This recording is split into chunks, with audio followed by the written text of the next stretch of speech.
Tonight, wild ride. A police chase ends with shots fired and 2 people in custody. Charges laid against a Dawson Creek man at the center of a manhunt this weekend and being held. Firefighters continue to tackle BC's largest wildfire.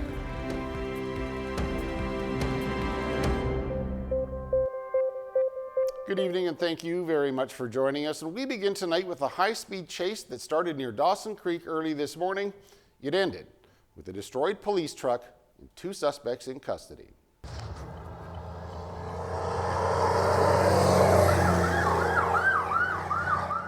Mounties attempted to pull over this white Dodge pickup at around 2:30 a.m. just east of Dawson Creek. The suspect vehicle fled the scene near the Farmington store. The pickup then turned around and headed back towards Dawson Creek. The truck stopped on Mason Road and backed up at full speed right into the police truck that was pursuing it. Mounties allege it was an attempt to injure the 2 officers inside and disable their police vehicle. A witness says he heard at least 10 shots fired.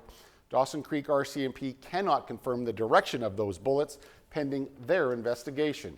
However, at least 1 bullet hole could be seen in the windshield of the police vehicle. Mounties say the suspects fled the scene and tried to camouflage the Dodge pickup with blankets and nearby weeds. Officers searching the area found the 2 suspects hiding in the camouflage truck. A man and a woman from the Northwest Territories were taken into custody. Police are recommending a number of charges, including flight from police and assaulting a police officer. The pair cannot be named as they have yet to be formally charged. According to police, the truck was stolen and the vehicle insurance numbers had been removed. A Dawson Creek man has been charged after a 12-hour manhunt ended in One Island Lake on Sunday. Jeffrey Parr is facing charges of flight from a police officer, mischief over $5,000, failure to stop after an accident, and 4 counts of failure to comply with a release order. The police say despite a dispute occurred at Rockwell's pub at around 2 Sunday morning, Mounties then alleged the dispute carried over to a private residence. Officers were called after they say a male suspect rammed a female's vehicle. According to the RCMP, the man then fled the scene at a high rate of speed. Police say because the man was intoxicated, they broke off the pursuit in the interest of public safety. Mounties say the man claimed to have a shotgun and threatened to kill himself. His vehicle was then found abandoned in a ditch on Highway 52 near One Island Lake. Police searched for almost 12 hours using a helicopter, drones, and the K-9 unit. The man was eventually found in front of a home that he allegedly broke into. He surrendered peacefully. Now, Parr was under court-ordered conditions not to have contact with the female victim. Despite being charged with 4 counts of breaching those release orders, a judge released Parr on bail. We're learning more about the number of measles cases in Wanawon. The BC Centre for Disease Control now says 18 lab-confirmed cases have been reported. That brings the total number of cases in British Columbia to 31. Vancouver Coastal Health has the 2nd highest number. Now, health officials believe the highly contagious virus has been circulating in Wanawon since late May. As well, there may be a public exposure to the virus at Fort St. John. If you were in the waiting room of the emergency at the Fort St. John Hospital between midnight and 4 a.m. on June the 2nd, you are being also advised to seek medical attention. Rain this weekend leading to BC's biggest wildfire now being held. The BC Wildfire Service says the Pocket Knife Creek wildfire near Buckinghorse River is now classified as being held. About 100 millimeters of rain in recent days has hampered the fire's growth, and there's more wet weather in the forecast this week. The wildfire merged with another fire earlier this month, growing to 1,500 square kilometers in size. All evacuation alerts were canceled Monday, and the Alaska Highway is also reopened to traffic. The fire is one of 3 wildfire notes in British Columbia. And the evacuation order and alert for the Summit Lake wildfire have both been rescinded. The wildfire is still burning out of control west of Fort Nelson. The order was rescinded Monday, while the evacuation alert for the Tetsa River area was rescinded today. The Northern Rockies Regional Municipality saying the risk to life and safety in the area has now passed. The highway is open to traffic. The fire has grown to over 81,000 hectares in size. And with all the recent wet weather, the BC Wildfire Service has rescinded its campfire ban. Category 1 open fires are once again permitted in the Peace Forest District. That includes Fort St. John and Dawson Creek. However, the Wildfire Service says the ban still remains in effect for the Fort Nelson area. Although fire danger ratings have dropped due to recent rainfall and cooler temperatures, the public is still being reminded to exercise caution. The service is instructing the public to avoid having a campfire when it's windy and do not leave a campfire unattended for any amount of time. The Category 2 and 3 open burning ban is still prohibited across all of Northeast BC. Well, the legal challenge over the seat that gave the BC NDP a razor-thin majority is heating up once again. The narrowly defeated Conservative candidate in the riding of Surrey-Guildford says he has evidence alleging misconduct impacting the outcome of last year's provincial election. Hanveer Singh Randhawa and his lawyers say they have filed an amended petition in the Supreme Court introducing new evidence alleging irregularities and misconduct impacting the election's outcome. The court filing also alleges Election BC failed to disclose critical information during and after the judicial recount. Well, back in January, Randhawa filed a petition asking the BC Supreme Court to invalidate Gary Begg's 22-vote election win. He alleged that non-residents of the riding voted and that several people cast multiple ballots using similar names. And he also claimed that a group of residents at a care home cast votes by mail-in ballot despite some not speaking English or even knowing that an election was being held. Elections BC suspended its review of the Conservatives' complaint pending the results of the court challenge. Now, should the court rule in favor of Randhawa, a by-election would then be held. Well, back from his trade mission in Asia, BC's Premier is not happy that the contract for 4 new BC ferries has been awarded to a shipbuilder in China. But David Eby says it's crucial the taxpayer-owned corporation moves forward in getting the ships built. Eby says he'll be working with federal partners to improve BC and the country's capacity to do future projects here at home. Now, it should be noted that not a single Canadian company bid on the contract. I am going to be reaching out to the Prime Minister to work with him to ensure that we're building capacity so that ships 5, 6, 7, and 8 can be built right here in British Columbia.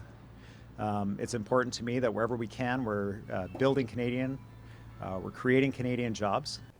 Eby says building the ships in another country would have cost billions of dollars more for taxpayers. He says BC will be supporting fire-dependent communities by getting the new ships built now. With the summer tourist season approaching, Airbnb is claiming it's having to cancel some bookings here in BC. The company says there's issues with the province's new online verification system. The province is firing back, saying it's just another tactic by the company to try and delay tough new short-term rental laws. CTV's Shannon Patterson reports. By June 23rd, all Airbnbs in British Columbia need to be registered and verified to remain on the platform. But the company claims some hosts are running into technical issues getting that done. Unfortunately, that system continues to have significant issues in actually doing that verification. And hosts are being rejected due to very small discrepancies, things like typos or formatting errors. With just a week to go until the deadline, Airbnb says it's reached out to thousands of guests, alerting them to the potential problem and offering no penalty cancellations. It's irresponsible to wait until the very last moment to let guests know that there may be an issue with one of their bookings. But the housing minister says Airbnb is exaggerating the scope of the problem. Since June 1st, we've seen about 1,400 of the 24,500 short-term rental listings that had minor discrepancies, and all but 3 have been corrected from the province's side, and we're turning around in 24 hours. Airbnb disputes that, saying 600 to 800 hosts are still having error issues and unable to get verified. It's asking that the June 23rd deadline be put on hold so the summer tourism season won't be impacted. It doesn't make sense to punish, compliant hosts and innocent guests for what are technical issues with the BC government system. The province insists the system is working fine and Airbnb is just playing politics. They've made it clear that they're against the legislation. They're urging people to email us to change course and get rid of the legislation and get rid of the changes.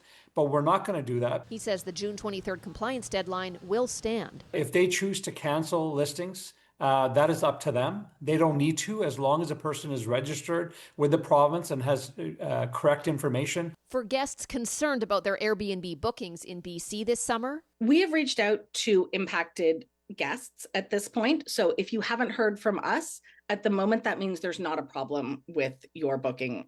but Airbnb warns that could change if hosts can't get verified by next Monday.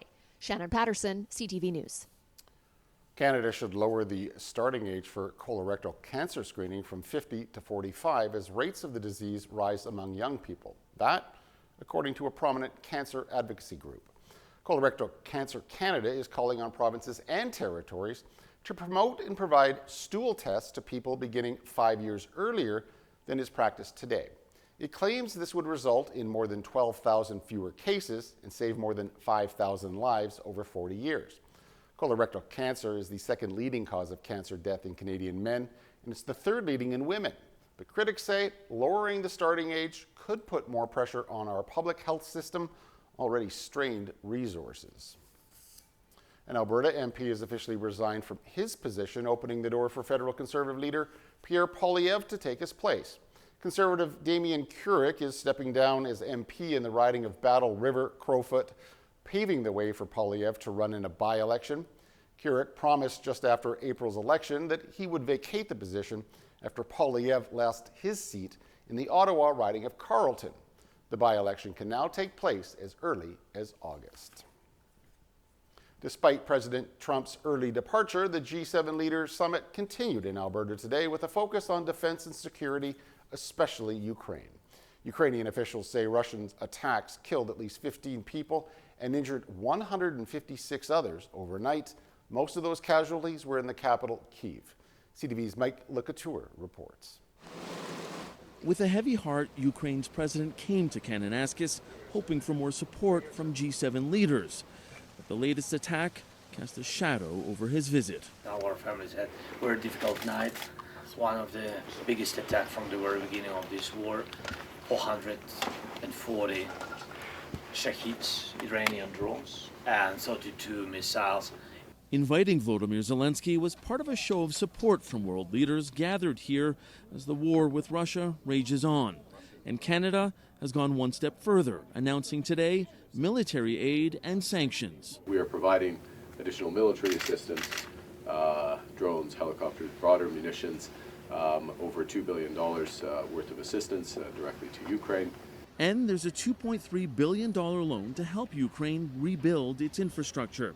Canada is also slapping sanctions on 40 Russian entities, a number of individuals, and over 200 vessels in its shadow fleet. The United Kingdom also announced similar sanctions on 20 ships, including oil tankers. But the immediate need in Ukraine is that military might. It's important for our soldiers to be strong at the battlefield, to stay strong out until Russia will be ready for the peace negotiations. The Prime Minister's office confirms the $2 billion in military aid is helping Canada to reach its NATO spending target. And that earned Carney praise from the head of the alliance. The fact that you decided to bring Canada to the 2% spending when it comes to NATO this year is really fantastic. More difficult conversations could come for Carney when he meets with his Indian counterpart later today. Canada is trying to rebuild that relationship, while an RCMP investigation has connected the Modi government to homicides and extortions in this country. It's a claim the Indian government has refuted. Mike LeCouture, CTV News, Kananaskis, Alberta. And staying with the G7 summit, leaders have agreed to cooperate on their efforts to manage the impacts of devastating wildfires.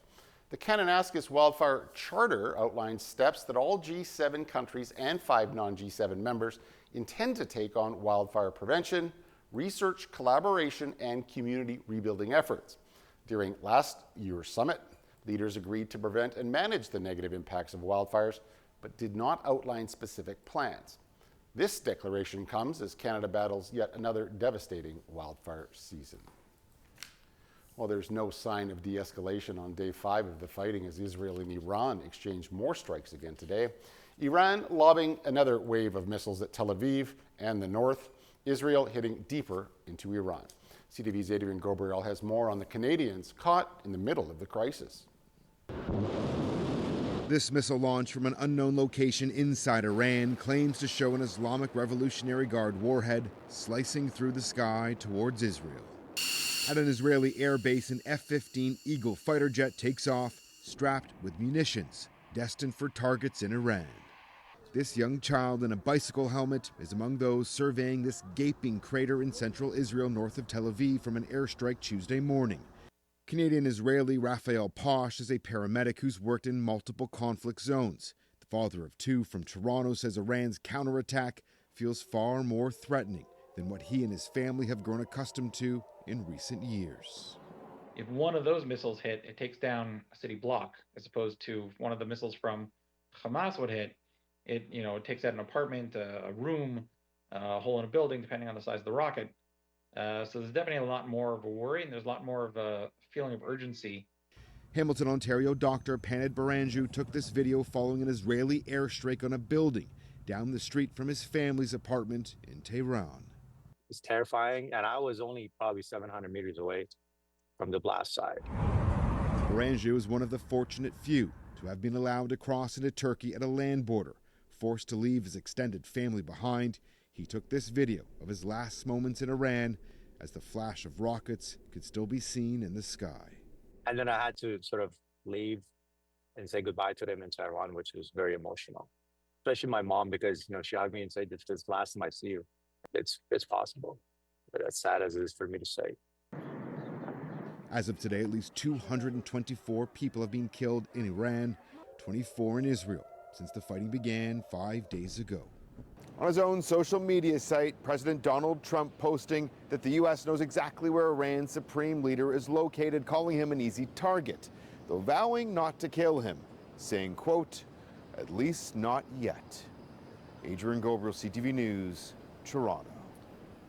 All right, please do stay tuned. I'll be right back with weather. And as we mentioned, more rain in the forecast. We'll have all that coming up after the break.